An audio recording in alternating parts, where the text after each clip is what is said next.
Hey everybody, it's Nathaniel Avila reporting from Dallas County, and who am I here with today? Hey, it's Tom here. How y'all doing? I'm doing pretty good. How are you doing? During the rush, it's been hunt season, so I've been a little busy here and there. Hopefully, after October, we'll be, getting back to normal. Yeah. So what are we talking about today? We are talking about, darn it, my brain just froze. The death of Eliza Lamb. Elisa Lam, yes. So, what do you know about this case? Do you know anything about it? I'm not, I don't know everything about it, just what has came up from a old SVU show that went on about it, trying to figure out how possibly she could have been transported into the water tower on top of a hotel. Right. So, we're going to go back in time to February 19th, 2013. A body was recovered in a water tank in the Cecil Hotel in downtown Los Angeles, and it was later identified as that of Elisa Lam, also known by her Cantonese name Lam Ho Yi, a Canadian student from the University of British Columbia in Vancouver. So let's talk about it. So, Lam, the daughter of the immigrants from Hong Kong, was a student of the University of British Columbia, although she was not registered at the beginning of 2013. For her trip to California, Lam traveled alone on Amtrak and intercity buses. She visited the San Diego Zoo and posted photos taken there on social media. On January 26th, she arrived in Los Angeles. After 2 days, she checked in to the Cecil Hotel near downtown Skid Row. Now, Skid Row, that's a pretty sketchy place.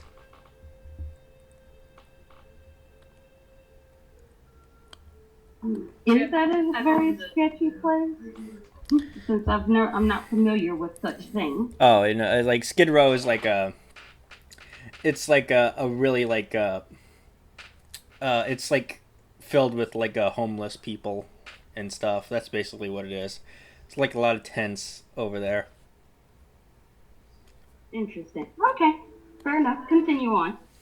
Okay, so Lamb was initially assigned and shared a room in the hotel's fifth floor. However, her roommates complained about what the hotel's lawyer would later describe as certain odd behavior, and Lamb was moved to a room of her own after 2 days.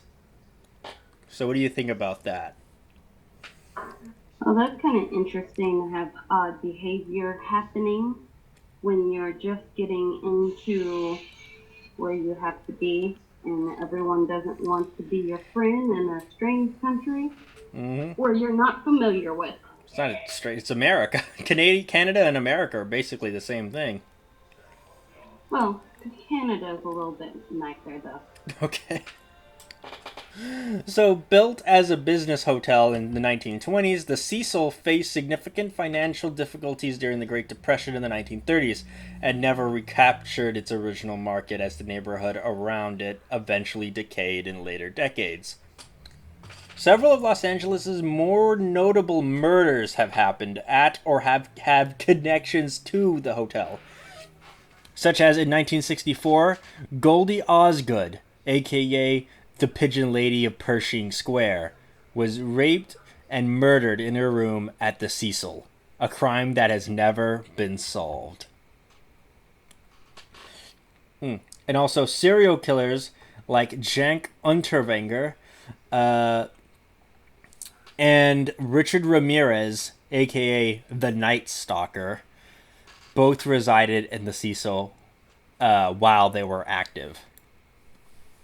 There have also been suicides, one of which also killed a pedestrian outside the front entrance of the hotel. After recent renovations, it has tried to market itself as a boutique hotel, but the reputation still lingers. So the Cecil will reveal to you whatever it is you're a fugitive from, which is what this Steve Erickson guy said, who was a journalist who spent the night at the hotel after Lamb's death. So what do you think about that? Seems to me that the hotel has some history with being a little bit nefarious. Mm-hmm. Do you think That there's lots of things happen. Do you think that there's a lot of bad negative energy going on, especially with all this stuff that's going on within it? It's a quite possibility. You never know what possible things might be happening. Oh yeah.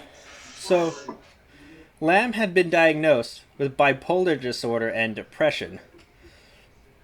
And she had prescribed 4 medications: Wellbutrin, Lamictal, and Seroquel. Oh, and Axifor and Effexor to treat her disorders. According to her family, who supposedly kept her history of mental illness a secret, Lamb had no history of suicidal ideations or attempts. Although one report claimed that she had previously gone missing for a brief period.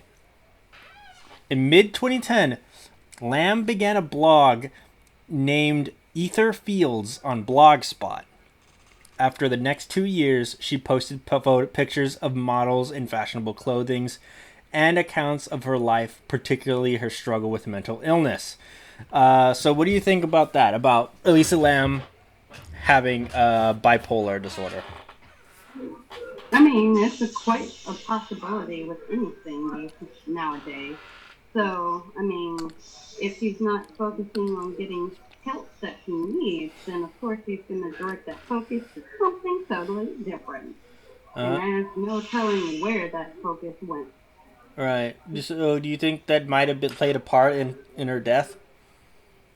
It's a possibility, but isn't her death more on mysterious ways and not only just her mental psyche? Let's continue on to find out.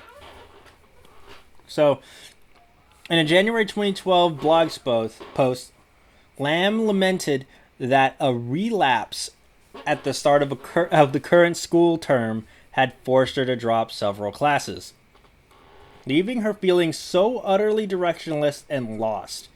She titled her post, "You're always haunted by the idea you're wasting your life," after a quotation from novelist Chuck Palahniuk. I believe he wrote Fight Club, I believe. I'm not 100% sure. Yeah, I did. He wrote Fight Club. So she used that quote as an epigraph for her blog. So Lamb worried that her transcript would look suspicious with so many withdrawals and that it would result in her being unable to continue her studies and attend graduate school. So a little after 2 years after Lamb had started blogging, she announced that she would be abandoning her blog for another she had started on Tumblr called Nouvelle Nouveau. Its content mostly consisted of fashion photos, quotes, and few posts in Lamb's own words. The same Palahniuk quotation was used as an epigraph. Okay. So now we know Elisa Lam. What is your opinion of Elisa Lam? Seems like something to do on your everyday life that most people just do on a regularly. So it's not out of the ordinary for people to find something to do and keep their mind busy on their whole world and life falling apart across themselves. Mm-hmm. So do you think that helped her with her bipolar disorder? It might have, or at least she thought it could have. Right. So let's move on to the actual event itself. So Lam contacted her parents in British Columbia every day while traveling.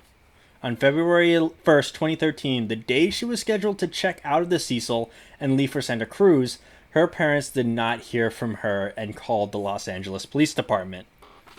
Her family flew to Los Angeles to help with the search.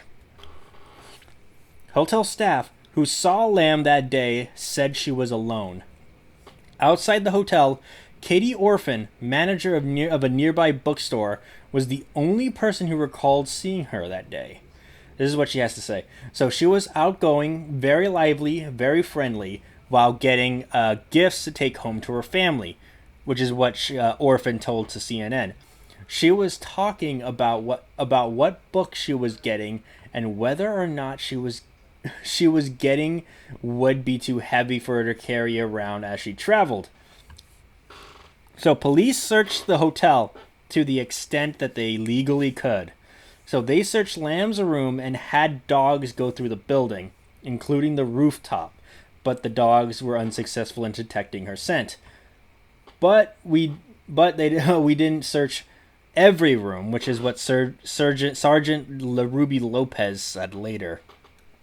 We could only do that if we had probable cause to believe a crime had been committed.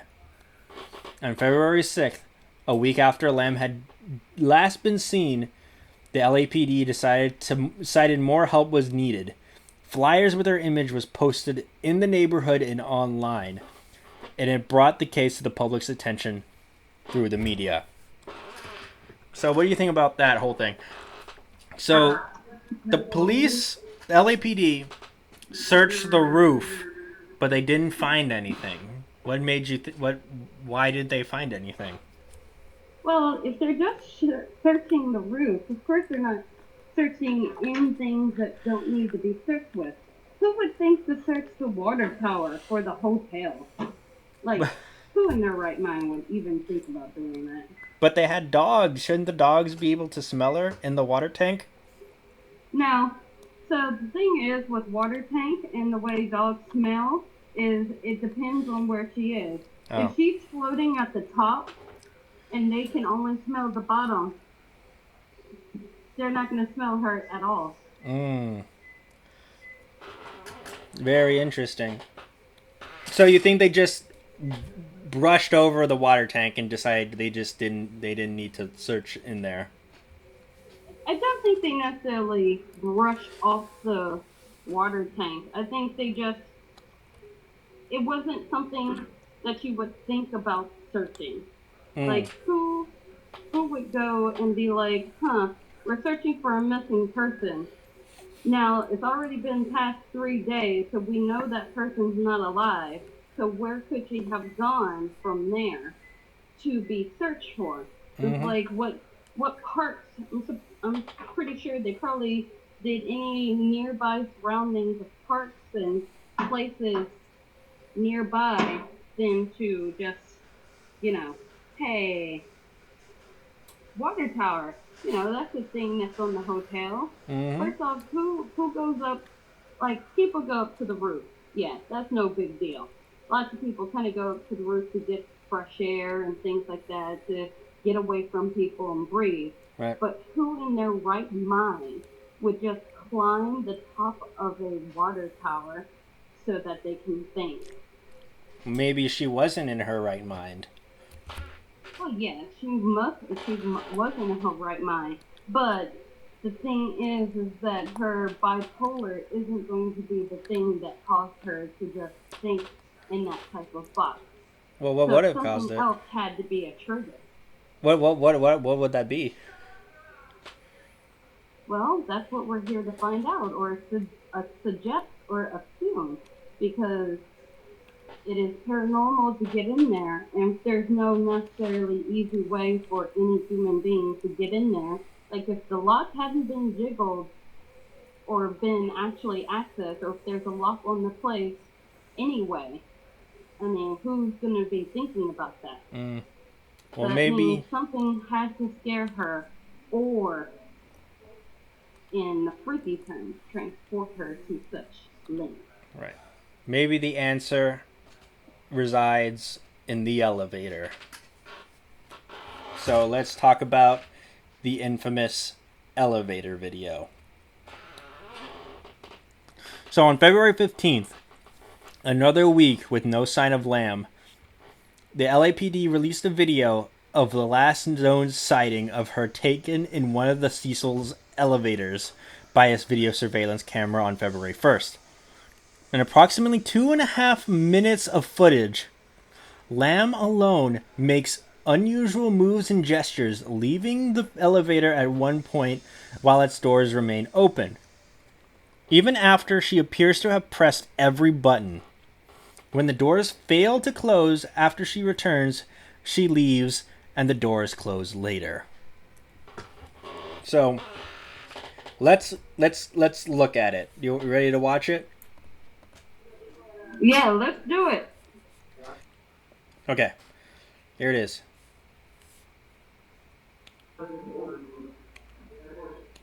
Okay, so Lam just entered the elevator. She's pressing the buttons.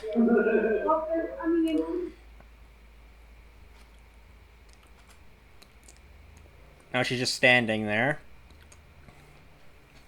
She's walking up. Okay, she did this really quick double take, left and right, like looking both ways on the busy highway. And now she's kind of hiding in the upper left-hand side of the elevator. She's looking out again. She's at the door frame. She's looking. And then she kind of stepped over the elevator. Okay, and then she does like a jump. Okay, and now she's doing some kind of dance move thing, like some kind of shuffle. Okay, now she's outside the elevator. Okay, we can't see her anymore. Oh, there she is. She's peeking through. Okay, she put her hands up. Now I think it's on her head. Can't really see it. Okay. Okay, she's back. Okay, she's going back in the elevator. She's pressing more buttons.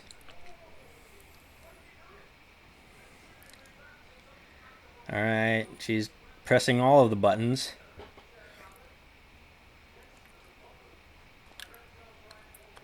It is kind of strange that the elevator door isn't closing. Okay, she exited out the door. Yeah, I know, right? Yeah. Okay, now she is like doing some kind of thing with her arms, like waving it around like she's trying to touch something that's not there, and now I think she's trying to get the sensor to realize that someone's there. You know how you put your hand in front of the door to keep it open? It does look like that. What is she doing? Just like doing some kind of Naruto type hand signals. I think she's trying to get the elevator's attention so that it could close and know that someone's there, so that she could quickly jump on before it closed the doors fully. I honestly think that she was probably hiding from someone, or someone was following her, because the first down crouch was kind of one of those weird instances of you don't crouch like that in that little corner if you're not running from someone or something. So and then the elevator just staying open that entire whole time is kind of interesting in itself until she fully, like as if she's being told, come this way, it's not going to work. And she just goes in defeat. So, do you think that she is being chased by an actual physical person and not just somebody that she's just imagining from her bipolar disorder? No, I don't think that she was being... I think she was being followed and attacked by something that wasn't physical. Okay.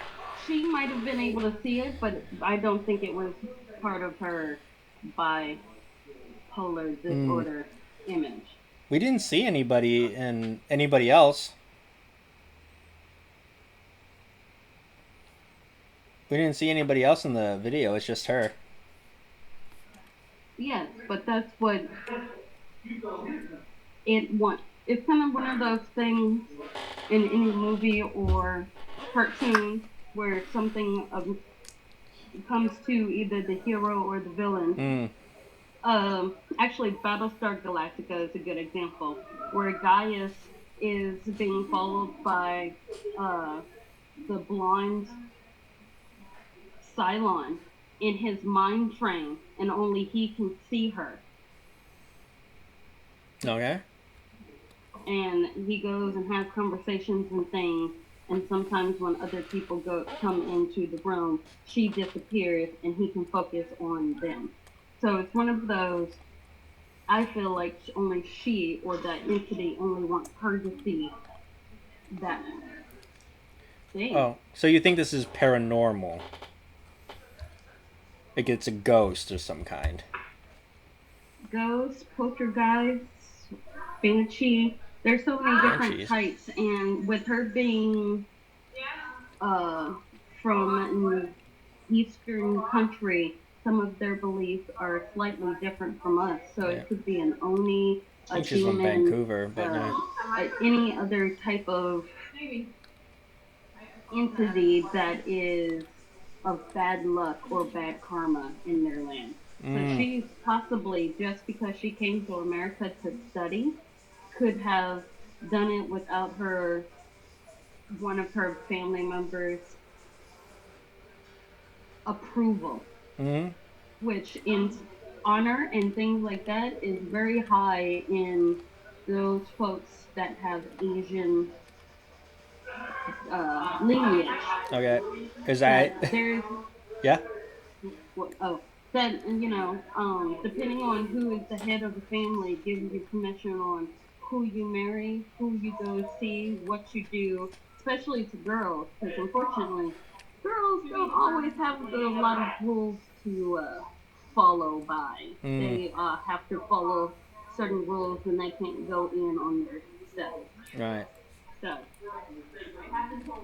Okay, so the video drew worldwide interest in the case due to Lamb's strange behavior and has been extensively analyzed and discussed. So it was reposted widely, including on the Chinese video sharing site Youku, where it got 3 million views and 40,000 comments in its first 10 days. Many of the commenters found it unsettling to watch. So several theories evolved to explain her actions. One was that Lam was trying to get the elevator car to move in order to escape from someone who was pursuing her. Others suggested that she might be under influence of ecstasy or some other party drug, but none was detected in her body. So that there goes that.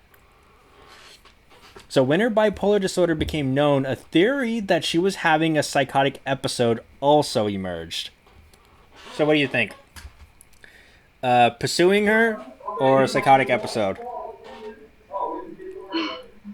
well, I definitely don't think it was drugs, but the kind of episode, I mean, like she had to go seriously off the deep end to be for her bipolar to go into almost in the range of schizophrenia. Mm-hmm. So that's that would be the interesting part. Is either she was misdiagnosed and she's actually schizophrenic, and they just said she's bipolar. Mm-hmm. Because bipolar, their even worse days does not necessarily contend with exactly what happened with her trying to close the door and get away from something or someone. Right. So let's see what else happened. So other viewers argued that the video had been tampered with before being made public. Besides the obscuring of the timestamp, they claimed parts had been slowed down and nearly a minute of footage had been removed. This could have been done to protect the identity of someone who otherwise would be in the video, either related or not to the disappearance. So what do you think of that? Do you think that video was edited? I didn't see any edits. But then again, I wasn't really paying that much attention to the edits. To be honest, since we're like regular day-to-day folks, we don't think about in our own mind editing videos in that type of way to keep others safe. That's definitely someone who has more experience, if that's even the case. Mm-hmm. So if that's the case, then it's one of two things. It's either the hotel has done it, or the police have done it at the request of money passing from her family. So you think it was a corrupt police force? The police are in it. It's a high possibility of that, because I mean, we all know that to an extent the police are kind of corrupt. If enough money can pay for silence, I mean, to an extent, bad cops or good cops go to bad places to be silent, and bad cops always usually get promoted. So let's see what happened after the release of this video.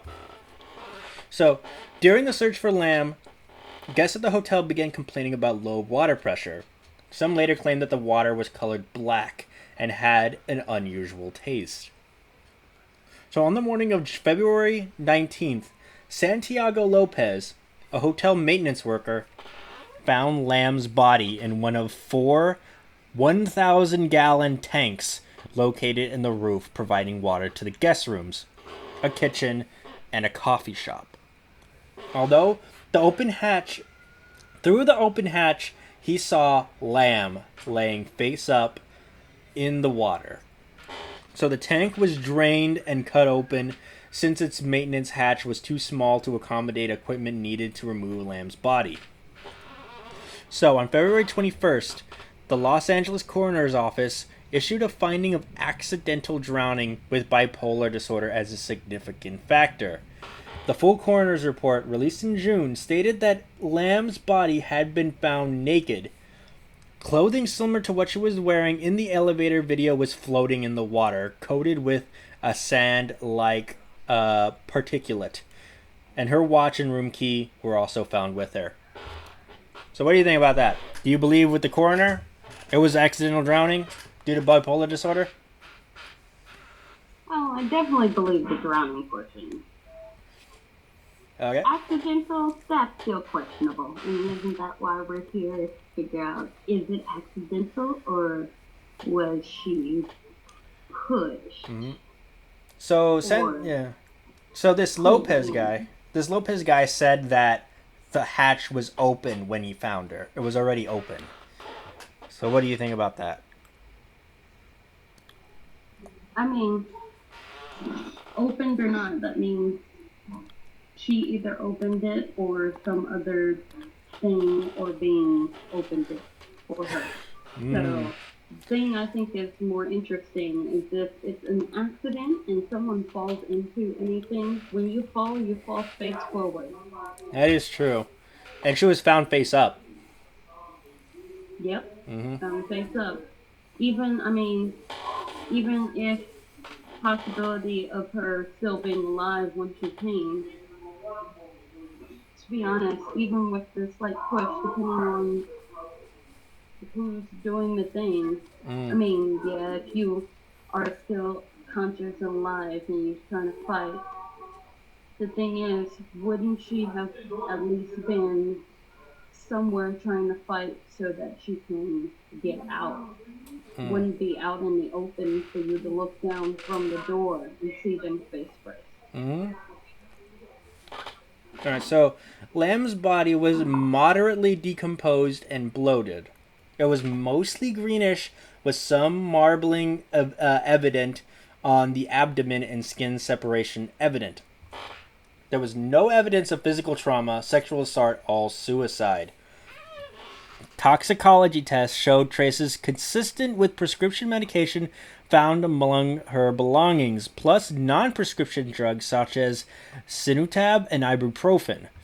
A very small quantity of alcohol, which was like about 0.02%, was present, but no other recreational drugs. So investigators and experts have, however, noted that the concentration of her prescription drugs in her system indicated that she was under-medicating or had stopped taking her medications recently. So there we go. Mystery solved. Yeah, sure. Mystery solved. Science solves everything. To be honest, the way it sounds is like she might have taken her meds or stopped taking her meds because she felt like she was possibly seeing anything. She thought it might have been her meds in the first place.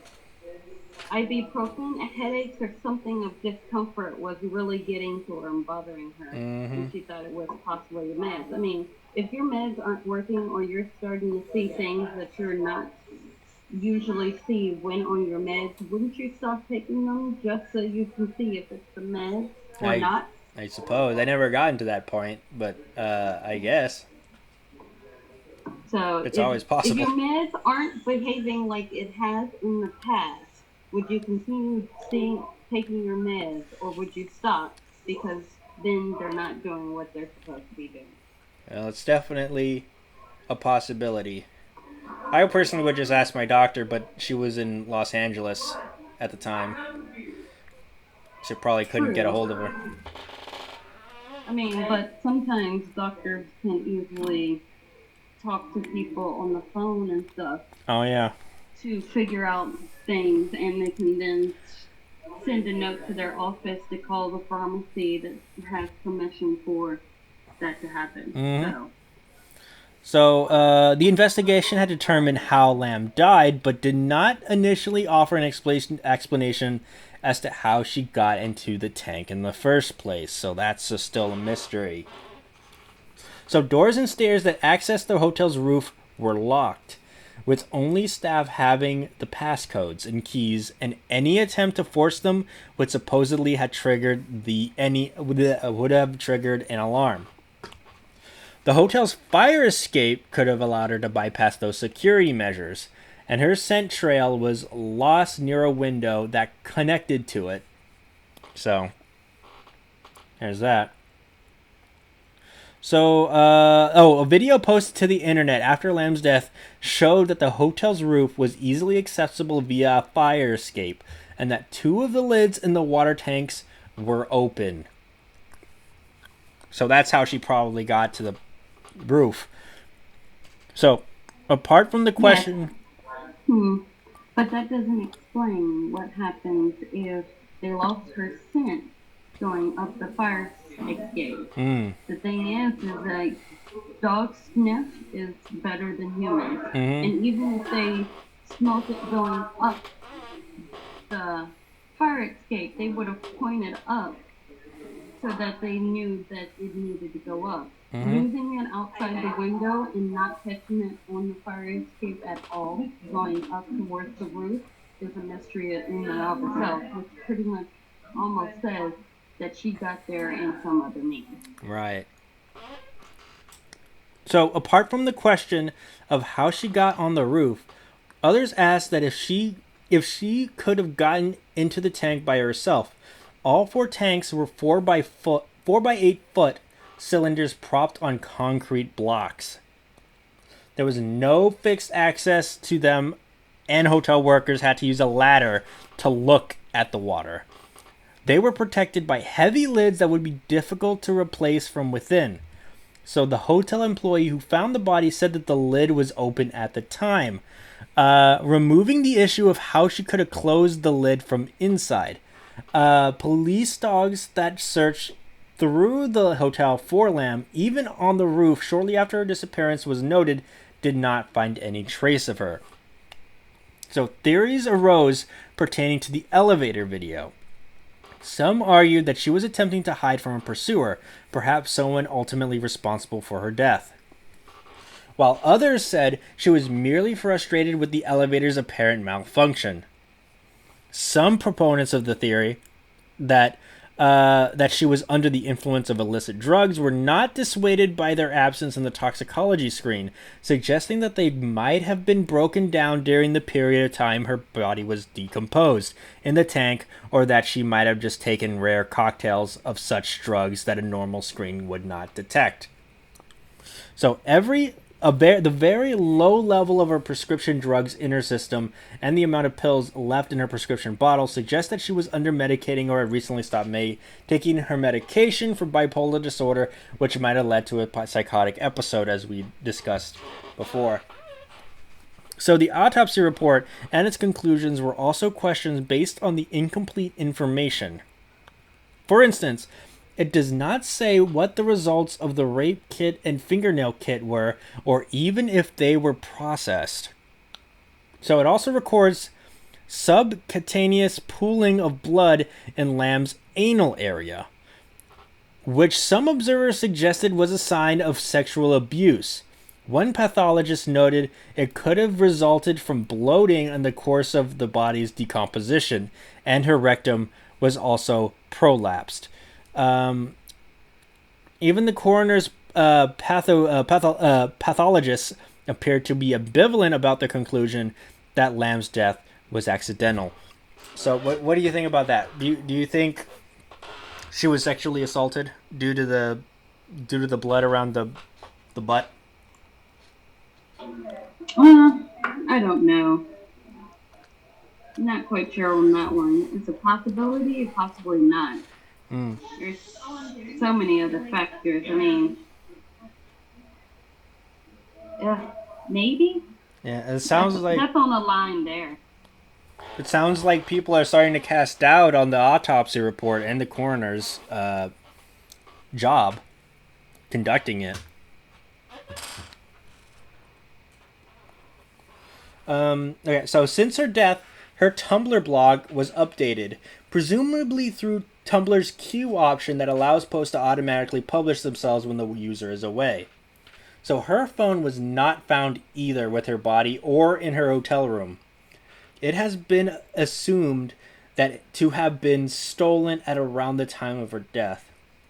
Whether the continued updates to her blog were facilitated by the theft of her phone, the work of a hacker, or through the queue, it is not known, nor is it known whether the updates are related to her death. So what do you think? Was it the hackers who posted on Tumblr? Or was it the scheduled postings? I mean, it would depend on what the post was. Was the post something that she would have said and wanted to say before the whole incident? I think it was really mundane stuff.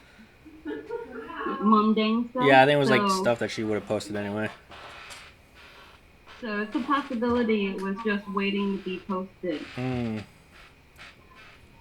So in September 2013, Lamb's parents filed a wrongful death lawsuit claiming that the hotel failed to inspect and seek out hazards in the hotel that presented an unreasonable risk of danger to Lamb and other hotel guests, and seeking unspecified damages and burial costs.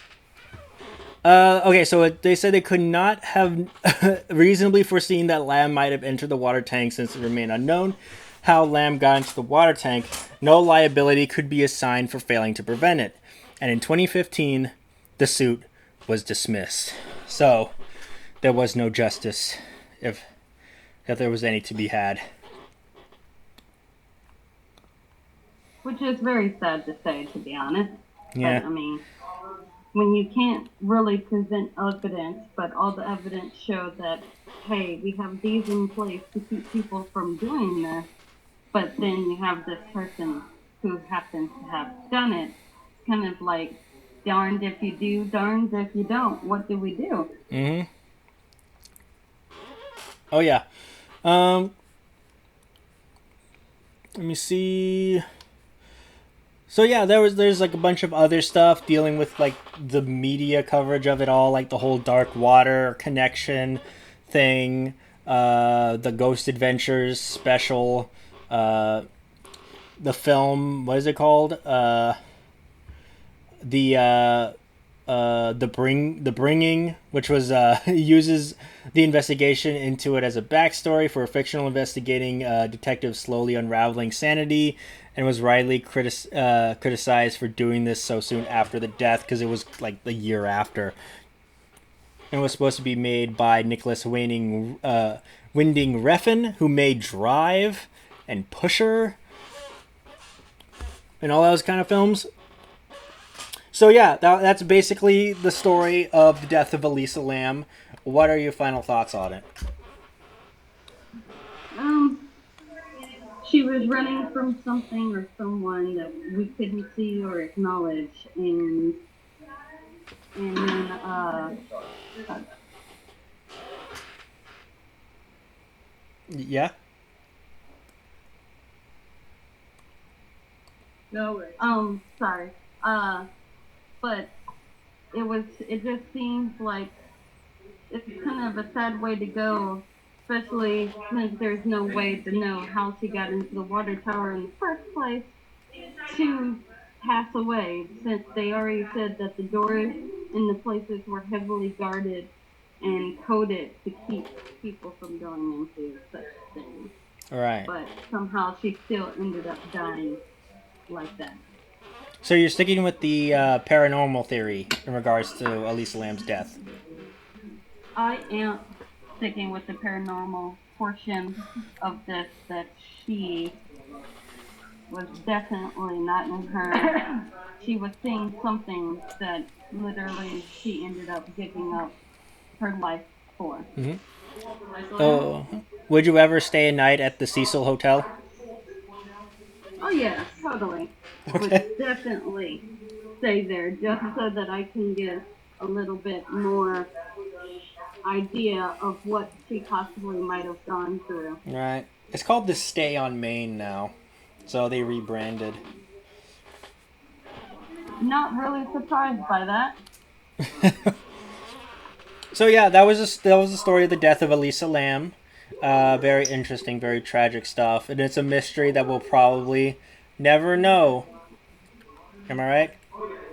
Yeah, you never know where you could be when something abnormal might happen to you. Oh no. So yeah, I've been Nathaniel Avila. And I'm Hanya. Yeah, and we'll see you guys next time. Bye. Yep. Bye. Thank you for listening to a Vision podcast, home of wacky talkies, The Kingdom, Evil Exists, and many more.